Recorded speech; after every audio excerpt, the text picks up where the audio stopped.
சிவபெருமான் நஞ்சத்தை உண்டான். இந்த உலகத்தில் யார் உண்பார்கள் நஞ்சை? அமுதத்தை வேண்டுமானாலும் உண்பார்களே தவிர நஞ்சை உண்பார்களா? நஞ்சை எடுத்து உண்ட அந்த பெருமான் அமிர்தத்தை மற்றவர்களுக்கு அளித்தான். தேவர்களெல்லாம் அமிர்தத்தை உண்ணும்படியாகவும் தான் நஞ்சையும் உண்டான். காரணம் என்னன்னு கேட்டா, நஞ்சை உண்ட பிறகும் சிவம் இருப்பான், அமிர்தத்தை உண்ட பிறகும் தேவர்கள் ஒரு நாள் இறப்பார்கள். தேவர்களெல்லாம் சென்று தஞ்சம் என்று புகுந்த பொழுது அந்த நஞ்சை எடுத்து உண்டான் சிவபெருமான்.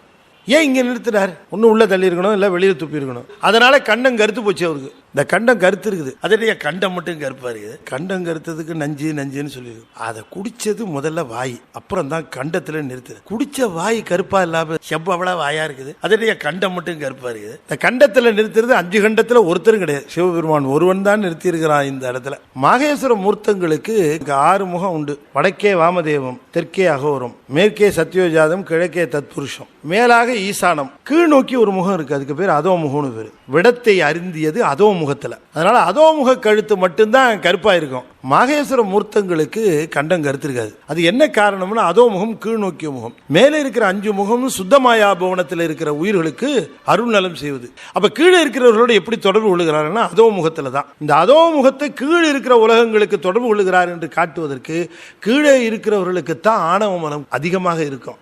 இந்த கண்டம் கருத்து இருக்குது. இது எதை காட்டுகிறதுங்கிறதுக்கு என்ன சித்தாந்தத்தில் சொல்லிடுறேன். இதுதான் ஆணவ மலத்தை குறிக்கிறது. ஆணவ மலை குறிப்பது அதுதான் உண்மையான பொருள். கண்டத்து கருத்தது நஞ்சினாலே இல்லை. அந்த கருப்பு எதை காட்டுகிறதுன்னு சொன்னா, உங்களுக்காக நான் மேலிருந்து கீழே இறங்கி இந்த ஆணவம் என்கிற அழுக்கை நீக்குவதற்காக வந்திருக்கிறேன். இந்த ஆணவ அழுக்கை நீக்குவதற்கு வந்திருக்கிற நான் அந்த ஆணவ அழுக்கை நீக்குவதற்காக நஞ்சையே உண்ணுகின்றது கருணையும் செய்திருக்கிறேன் என்று காட்டுவதற்காக கருணையின் குறிப்பாக வைத்திருக்கிறாரே தவிர அவருடைய கண்டத்தை ஒரு நஞ்சு போய் கருப்பு பண்ணிட முடியுமா?